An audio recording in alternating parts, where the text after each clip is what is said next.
Welcome to Ready to Launch, the series where entrepreneurs and side hustlers share their behind-the-scenes stories about how they got started and how they've managed the transitions in establishing, sustaining, and growing their businesses even in difficult times. In this series, I interview inspiring men and women who are models for anyone who's ready to launch an entrepreneurial initiative or passion project. From their stories, we learn how to be bold and execute on our business and life goals. So you're in the right place if you're ready to dream a bigger dream, have greater impact, and live a more fulfilled life. This is Ready to Launch, and I am your host, Fatimah Williams. Thank you so much for being here today, Jullien Gordon. For all of our listeners, Jullien Gordon is near and dear to my heart. You'll get to learn more about him and the amazing work that he's done as founding partner at New Hire, as well as the founder of masterminds.org. I've had the pleasure of watching over the past few years the growth, the development, the giving, and being a recipient of a lot of that giving and teaching. And so I'm really excited to have you here today, Jullien. Thank you so much for being here. Glad to be here. Anything I can do to support you, I'm showing up. Awesome. I appreciate it. I want to jump right in. Through this series, we've had a number of entrepreneurs come through. And one thing that we hear a lot of entrepreneurs say is they kind of maybe stumbled into entrepreneurship, or entrepreneurship came as a second career for them, perhaps. And for me, your story is a bit different from that. I think you were pretty intentional about what you wanted path to look like. So can you tell me some about why you chose entrepreneurship for yourself and how you prepared for that after grad school? Yeah, great question. So growing up, I come from a lot of privilege. I had two doctors as parents, so I had like the Cosby family, literally. And my parents, they worked really hard. They were anesthesiologists and an oral surgeon, so they had long hours. They had to be at the hospital first for surgeries and to put people to sleep and things of that nature. And while they were great providers, they weren't as present as I would have liked them to be as a child. And so in hindsight, now that I'm an adult, I can see that they were literally dealing with life or death situations, right? And they love the work that they do, but I knew that that wasn't for me. And so in juxtaposition to that, I had my godmother who had no college education whatsoever, but started a barbecue restaurant in Hayward, California, and it's called Carmen and Family Barbecue. And I saw her be the matriarch of that family and actually support that entire family through this one restaurant, which grew into 3 restaurants. And I started leaning toward being more like my godmother than my parents in terms of my desires. And so in college, I read, before college, in high school, junior high school, I started selling Now Laters. My mom bought me this big jar of Now Laters, and I didn't really eat candy like that. And so I put them in my backpack and started slanging them for 25 cents at school until a teacher caught me selling them in class. And so literally, I think the jar cost about like $10 or something like that. And I would sell all 100 for 25 cents. So that's $25. So I'd have $15 profit, give my mom money to go back to Costco and re-up. And that was the nature of the game. And then in high school, I was one of the first people to buy a CD burner. Like I went out and bought it with my own money, got a CD burner, and I started slanging burnt CDs. I regret it now. I buy my music now, but that was a hustle in high school. And so that just carried forward into college. I started creating planners like the New Year guide that everybody has now. Yes. The New Year guide. Guess what? I started that at UCLA, right? I created a time management tool for myself, and people would see me using it and wanted it. And so we started packaging that and started selling that. So I've always been interested in this world. Then what opened me up was Robert Kiyosaki's book, Rich Dad, Poor Dad. And I just knew that I didn't want to be in the employee quadrant in terms of my life. And so I started moving towards that. Robert Kiyosaki is a reason why I have 2 income properties now. I just knew that a single family home wasn't going to get me to freedom as quickly as I wanted to get there. And so just through education and through trial and error, that's how entrepreneurship kind of evolved in terms of my life. I just didn't see I had done inroads, right? These programs that are for minority young professionals. I'd done inroads and things of that nature. And I just honestly, after doing an internship at Macy's, it was Robinson's May then, but I did an internship at Macy's, and I didn't see myself fitting into the traditional corporate America, to a traditional 9 to 5. I tried it. and I could have succeeded there, but I didn't think I would be able to be all of who I was in that space, that no one single job could allow me to fully express myself. And so for me, the only alternative was entrepreneurship. So you mentioned kind of trial and error in entrepreneurship, and I want to pull that out a little bit. Where you are now is definitely not where you started, right? Mm-hmm. What I see is you have had, sometimes we talk about it as pivots, but I think more about your business as layering. I really see it more as layering than as pivots. So tell me, how did you define your audience and your market when you first got started, and how has that changed to now? Yeah, so when I first got started, I just wanted to save the world. That's literally what the mindset was that I had, and it was really around helping people get clarity on their life purpose, and that was something that could be beneficial to anybody, right? But then I quickly realized that there was not going to be any 30, 40, or 50-year-olds listening to some 20-something-year-old talk about how to find your life purpose, right? So then you start to see who naturally is attracted to you and your message, and your market isn't always identical to who you are, but they likely share the same struggle or story, right? And so I started finding a lot of smart young professionals, millennials, who had done everything that they were supposed to do, checked off all the boxes, who still felt unfulfilled despite that they were in these traditional jobs, these quote unquote good jobs that were making good money. And so that's who initially was attracted to my work. And that has continued to be the case in terms of a particular generation. But some of my coaching clients, my higher end coaching clients, I don't do a lot of one-on-one coaching anymore, but there are people who are in their 50s who pay me for my one-on-one time because they are either running an investment firm or something like that, and they know that in life they skip this step, right? And now it's showing up for them as the midlife crisis, right? And so they want access to new thoughts and new ideas, and they don't want to talk to somebody who's in their generation about this. They want to talk to somebody who has some fresh thinking about it. And so I have some coaching clients who are almost twice my age, and so so it wasn't until I created the avatar analyzer, which you've seen and used, that I started to get really hyper focused. And what caused me to get hyper focused is when I started doing paid advertising. Because you can do all kinds of Facebook posts and blog posts, and you get all this organic traffic. But just because it's organic and you're getting a lot of page views and likes on Facebook and things of that nature, that doesn't necessarily mean that those people are your customers, right? You can be getting likes from grandma, grandpa, your auntie, uncle, but they're not going to buy nothing from you, right? And so it wasn't until I had to get hyper focused with paid traffic, and I had to target, right, that I started to get really crystal clear on who it was that I was serving. I looked at the patterns and the trends and the common threads between all the people I had created the greatest impact for, and that kind of co-created who I define as my avatar today. And my avatar, I call her family-oriented faith.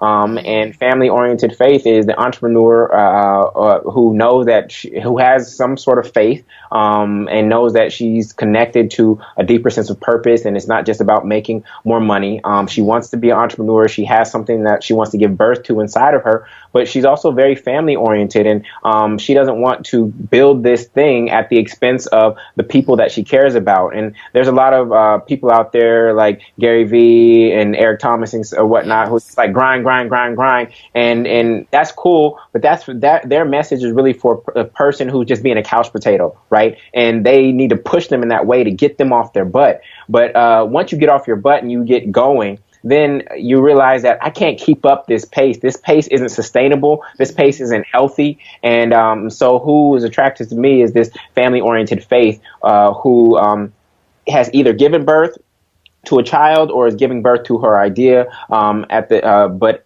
as she looks out into the future, she's always wondering, how will this allow me to be the partner and the parent that I want to be in the world? And that's who is attracted to me and my work. Mm-hmm. So, one of the things, too, that really stands out to me about you, and as I'm looking at you, I'm seeing your books in the background, and I'm seeing some of those that are yours. Yes. The word that comes to mind with you when I think of you is prolific. And so in a few ways, one, just the ways that you kind of organically like package what you do and talk about your work, very memorable titles around things. And I don't feel like it's sort of gimmicky. It's natural and organic to you in the way that you relate to your work and the ways that you relate, I think, to the people that you really want to serve and help. But the other piece for me of prolific is you produce a lot. And so knowing that this podcast is for new entrepreneurs, people just getting started, I find that's a point of lots of ideas and indecision about execution. And even for those moments of pivot, right? Lots of ideas, but where do I put that energy and focus? And so say some about, you've got a lot out there, but how did you focus or decide like where to put your focus to actually produce and get these things out of the door? Yeah, that's a great question. Literally, I wait for divine inspiration. And when you have that kind of creativity, and you are being a vessel and a message is trying to come through you, some of these things just come out just like that, right? You got to run with that energy where the wind is at your back. You just got to use that wind and take it as far as you can. And so, I don't plan all these things. It's not like, I'm going to write a book this year. It's like, I've been reading, I've been meditating, I've been praying, I've been interacting with people, I've been hearing their needs and their real problems. And then that divine inspiration comes, and then a flood of energy and creativity just goes, and I run with it. I have books that I've written that I haven't even published. Like there's my book, Work Softer. It's written, it's there. And it may come out later, but that was something that was it was a flood of energy in terms of what I was going through, what I was hearing other people go through. But then I didn't have the capacity to get ready to market it at that moment in time. But it has timeless principles in it, so it'll come out at the time that it's meant to come out. But it's there, right? And so And entrepreneurship is kind of like playing pool. I think there's a stage of entrepreneurship where you start playing pool and you're strategic, right? Where you are hitting one ball in and you're also trying to place it for your next two shots, right? And that's a great place to be. But I think sometimes when you're just beginning, you can't be so strategic. You just have to hit the balls as hard as possible and pray that something goes in, right? And so in the beginning, that's what I was doing. I was doing this blog post, this video, writing this book, then publishing this book, and seeing what sticked and what resonated with the market. And then as you see some things start to pop and other things don't, you just retire those things, put them to the side. They're still in your vault, right? And you can leverage them when you need to. But sometimes you have to just put things out there to actually see what sticks and what's actually connecting the most with your audience. And so that was the beginning of the game. And then once you you start to form your tribe, then you can be more strategic about what you create specifically for them, because now your audience isn't just out there. It's not just this big behemoth, right? You actually are attracting a person who's on a particular journey, a journey that you may have been on, and they're looking to you as a veteran on that journey, right? I shared that there's three types of leaders. There's the veteran, there's the yeast, and then there is the learning leader. The veteran is somebody who says, look, I've already done what you're trying to do, just follow me, right? Then there's the yeast, which is, I haven't necessarily done what you are trying to do, but if you apply this ingredient that I have, it's actually going to expand what you do or what you're up to. And then there's a learning leader, which is like, look, I don't know what I'm doing, but I'm going to be the first to go out here and test things out. And I'm going to share with you everything I'm learning along the way. And so those are the three types of leaders. And so I think especially when you're in this kind of business that we're in, I think you start off as a learning leader. Look, I'm going to try these things out. I'm going to write a blog post about it. I found this new time management principle. I found this new leadership style. I found this new concept, 80-20 rule, and I'm going to write a blog post about it, et cetera. And then I think as you start doing those things, you start advancing into a veteran or a yeast over time. So two things I want to pick up on. One, you use the word the vault. And actually, as you were talking and you said you've got books that you haven't published, I was like, this sounds like Prince and the vault that everybody's like. That's funny. I'm That's a huge funny. Prince fan. So I'm like, that one. So I'm like, what's in the vault? Yeah. But what I think about the vault is just seeing the different products that you have, the different things that you've put out there. And I mean, we could name a lot of them. Career Change Challenge. You have 6 books, author of 6 published books. And Next Client Next Week, Be Paid, a number of different things that you've done. Talk about the importance of creating assets in your business. You talk about this yeah. often, so say more about what it means to create assets in your business and why you think it's particularly important for people getting started to understand this concept and utilize this concept. Yeah, real quick. So in terms of the vault, I've actually learned that from the music industry when, I would hear about like E40 making like 100 songs and then choosing 10 or 20 for his double disc album, right? There's a lot of music that we have not heard, right? And for whatever reason, they didn't feel like that song was meant to come out. They didn't feel it was the quality, whatever. But you have to go through these drafts of things and these attempts to create a finished product in order to actually identify the one or two or three that are going to be the ones that hit, right? So musicians have a lot of things. I'm sure there's Toni Morrison poems that we have never ever read or seen before. I remember reading Tupac's book of poetry. This was poetry that he had written but wasn't published till after he was dead, right? Because he just didn't have a channel for a book of poetry because he was now into music. So that's it on the vault. But the vault actually is supposed to be filled with assets. And the thing is, a lot of people focus on sexy metrics instead of successful metrics in their business, right? How many likes I got on Facebook, this and that. But when you think about a Facebook post, if you're not strategic about it, a Facebook post, literally, you can go do a live stream on Facebook for an hour, right? We could have gone and done this on Facebook for an hour, but if you didn't extract the MP4 and put it on your YouTube channel, if you didn't extract the MP3 and put it on your podcast, and if you didn't write a blog post about it, then a Facebook Live literally is going to have a shelf life of maybe 4 hours. And then after that, it's gone. It's gone. Nobody's ever going to find it. It's just going to be hidden in all these other posts coming through the feed. And so you've just invested an hour of time, probably some prep time. You had to email this person to interview them, all this other stuff. And it only has a shelf life of 4 hours, right? When you think about assets are basically things that you create once, but actually pay you or create impact and momentum in your business forever. Right. And so you'll see some people like 7 Habits of Highly Effective People, rest in peace to Stephen Covey. But he wrote one book, right, which paid dividends in a whole bunch of ways for years and years and years and years and years and years and years to come. Right. He could have put that as a blog post and broke it up and things of that nature. But as in its finished form, it would not have had the impact as a finished, complete product that had timeless principles in it that people could benefit from forever. So you would be better off actually creating an asset and then using the social media and things of that nature to market that asset, as opposed to just going and putting everything that you consider your best on social media and not really having an asset to tap into after investing all of that energy, right? Anytime we invest anything, time or money, we want a return on that investment. So we have to figure out how to create assets. So some of my assets are my books. Some of my assets are my online programs. Some of my assets are my funnels. Some of my assets is my technology at masterminds.org, right? These are my assets, and it's assets that the wealthy people acquire or create. You can acquire assets or you can create them. And if you don't have a lot of money right now, then you're going to have to create assets. And so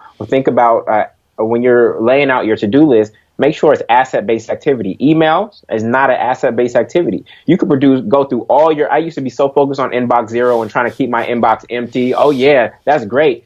And for me, email stands for electronically managing another individual's list, right? So you could get through all your email and still have not created any asset or any momentum in your business whatsoever. But that used to be my focus. That was a stage of growth that I was at. Like, let me be productive. Let me knock out all these emails. But at the end of the day, I still had no assets and no revenue coming through the door, right? So, asset-based activity is really important to focus on. And it may take longer to create an asset than it does to create a one-off post, right? But you always want to be thinking in assets, because at the end of the day, especially if you have a personality-based business, the only thing that lives beyond you is the asset. Because once you're gone, you're gone. Like, even when I think about Oprah, right? What's going to happen to OWN and all those things once she transitions? Maybe she doesn't care. She doesn't have kids right now. So maybe she doesn't care what happens and she's just going to use her life in this way. And that's perfectly fine. There's nothing against that, right? But is there really an asset there, especially when you have a personality-driven business? That's really, really, really good stuff. So One of the pieces that I wanted to highlight about one of the messages that you've had over the years is about workaholism. More happy hours. That's something that's been really important to you, I think, in your own, personal growth, and then also to teach and help others how to be successful, how to move forward, but also thinking about the whole person. I have to say I kind of struggle with this concept a little bit because I feel like when you're getting started in entrepreneurship, it takes a lot of work, right? It takes a lot of like investment of time, investment of energy, and sometimes it doesn't feel like balance is achievable. Can you say more about, especially for the new entrepreneur, how to gain that momentum and keep moving, but also avoiding workaholism? Yeah, great question. So as you think about, you can look for my LinkedIn article on the 7 subtle differences between high performance and workaholism. It has like over 250,000 views on it.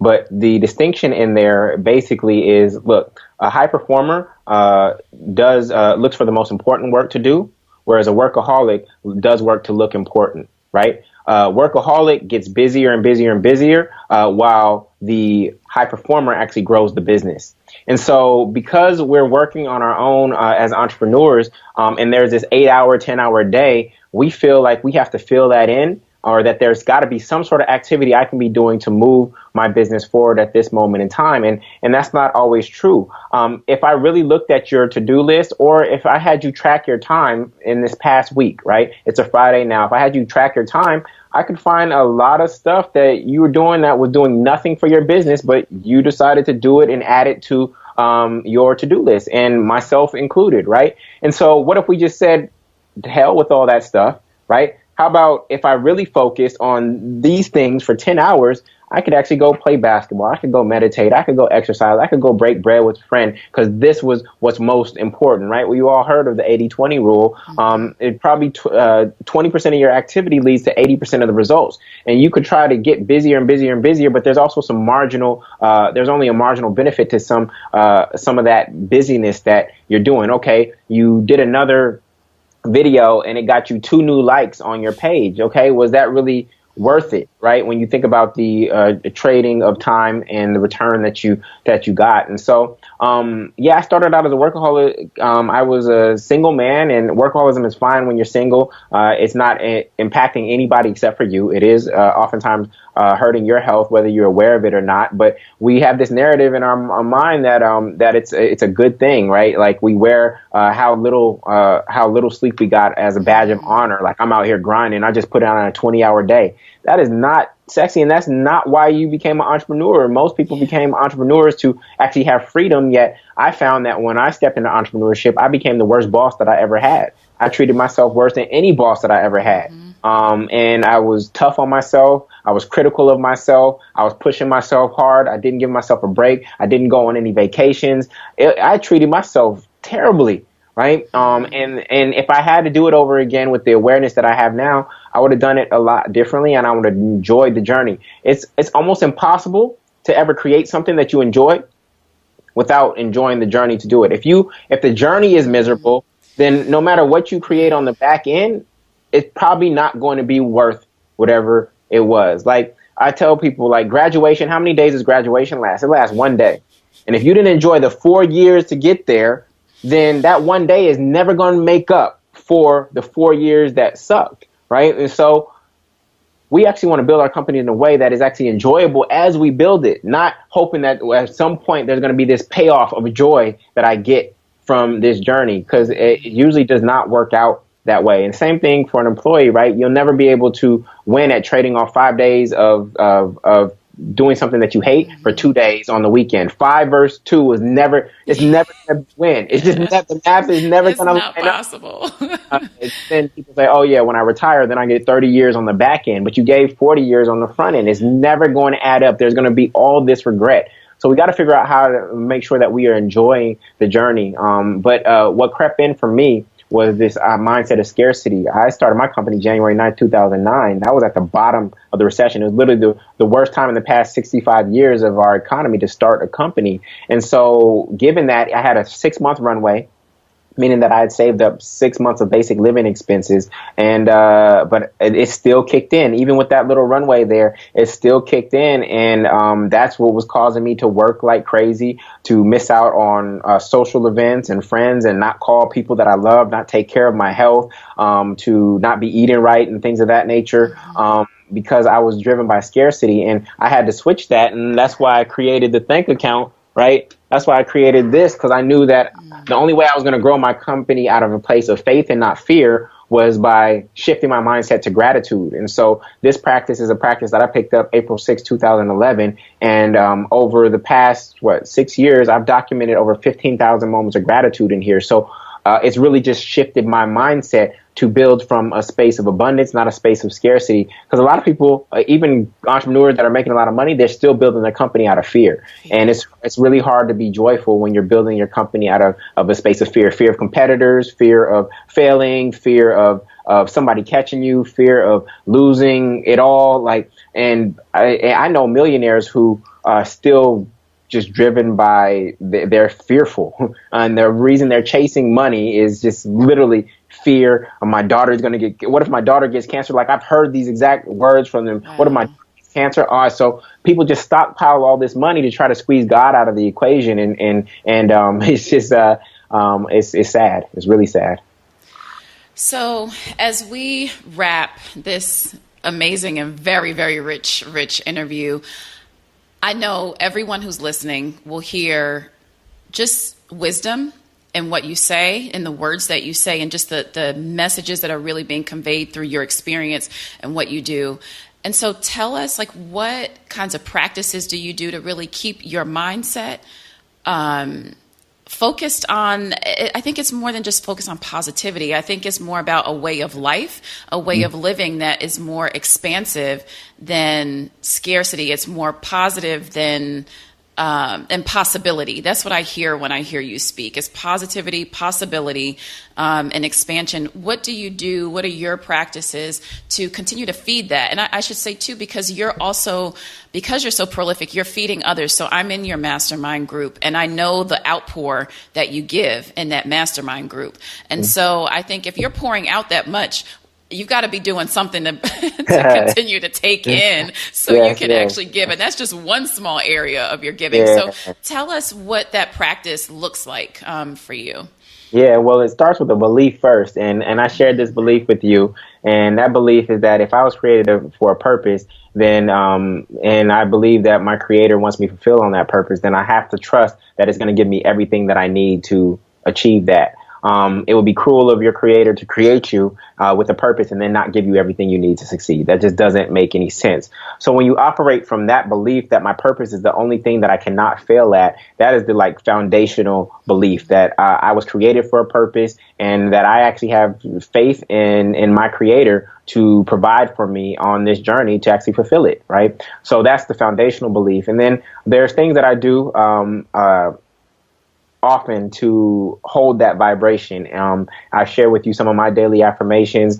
Please guide me, God, thy will be done. Thank you. I'll start my day off by just doing that. I also have a 2020 vision. It's actually, I think, a Forbes article that I wrote, imagining Forbes interviewing me in 2020 about this movement that I'm creating at masterminds.org. And I'll read that to anchor myself in the future and what I'm working towards. I have my vision board. It's back there behind the book, but that's my vision board. But my vision board doesn't have houses or cars or anything on it. It has values that I want to uphold and live in alignment with. I have my daily time management system, right, which is in the New Year guide, which keeps me focused and allows me to document my progress from week to week. And then through the mastermind, we set one goal a month. One goal a month, not 50 goals a month. I'm going to write a book. I'm going to launch this product and I'm going to do this at the same. No, one goal a month, right? Just it keeps me so focused. My goal this month is actually to create the marketing plan and strategy for the December 30th and the January 6th events. So that's my one goal for the month, right? That's what I'm focused on. And then, of course, I have my Think account on which I document not just business stuff, but personal stuff every single day. So these are some rituals that I keep in place just to keep me sane. Steve Jobs said, why would you do this if you weren't passionate about it? Entrepreneurship would drive you insane. And so you got to put in these practices to make sure that you do that. The other thing are naps. I don't do them every day, but some days I'll do a midday nap. Got to put an alarm clock on, or else you will find yourself waking up at 7 p.m., 8 p.m., right? But naps are helpful, and then working out in the morning, as well. So, yeah, these are things. They're not all consistent. I'm not playing perfect, but you use them at certain times when you need it. Like, I need to get back the vault. Pull it out the vault when you need it. Exactly. So these are some things that I do to stay focused. That's awesome, Jullien. So 2 pieces of advice that you would give someone who's considering starting a business, or just even before we say starting a business, getting that first product or that first service out there, 2 pieces of advice that you might give them as they're getting started. First one is listen. Like, go talk to your target market. Go interview people. Go sit with them. Watch how they're doing that. I think what was it? I think it was Lean Startup. I think that was the name of it. Is it up there?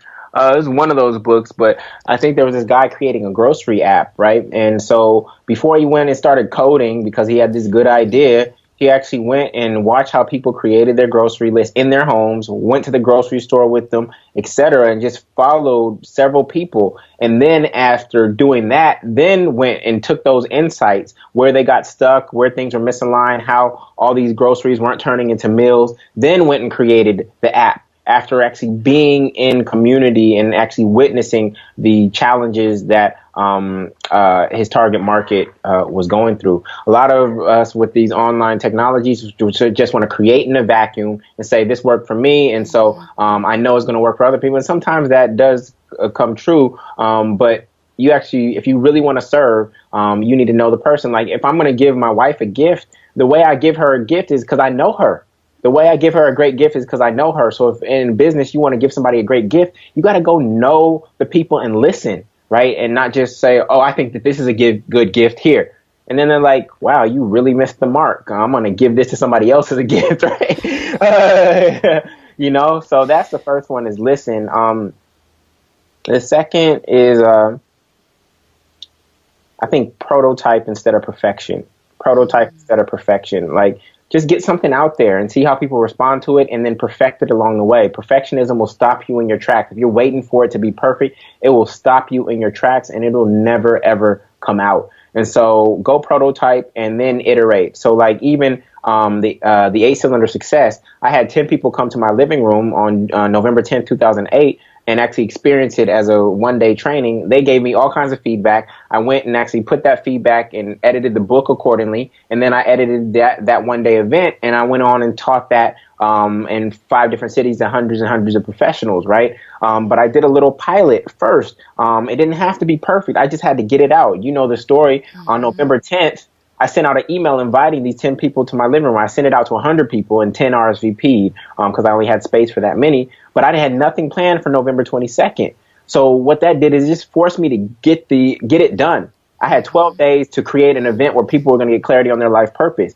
And it was 80% right. And I got some good feedback, and I perfected the last 20%. And then I took it out to the larger public. But if I had not done that email on November 10th, I could still be noodling over, I need to make this tweak to the curriculum. I need to do this. I need to go read this book first. I need to do some more research here. And then it wouldn't be here. That single email where I invited people to come to my living room, that is the reason I'm in front of you today. I can trace back me being on this podcast with you and all the various successes that I've had to that single email. That's when I actually made a decision that I was committed to this path.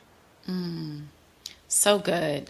So tell us, where can listeners find you if they want to find out more about you, learn more about your products and services? Where can they find you? Yeah, you can find me at julliengordon.com. That's Jullien, Gordon, Gordon.com. Or you can actually come to masterminds.org. Masterminds with an S.org, and that's where you can see the online community and movement that we're creating. My goal is to create 100,000 mastermind groups in the course of my life. And so if you want a mastermind to have that accountability, that support in that community, or if you are in a position to actually want to create one for your tribe and your community, then come on over to masterminds.org. Thank you so much, Jullien. This has been such a gift. I cannot wait to share this. It sounds good. Awesome. Thank you so much. I appreciate you. Thank you for joining Ready to Launch with me, Fatimah Williams, and our inspiring guests. I'm committed to helping you turn this inspirational information into actionable advice. So I created the Ready to Launch syllabus. To get the most out of your listening time, go to fatimahwilliams.com/launch and download my free Ready to Launch syllabus today. And as always, I'd love to hear your comments and takeaways from this session. What are you ready to launch and what's your next step? Join the conversation on Facebook or follow me on Instagram at Fatimah PhD. Let's get ready to launch.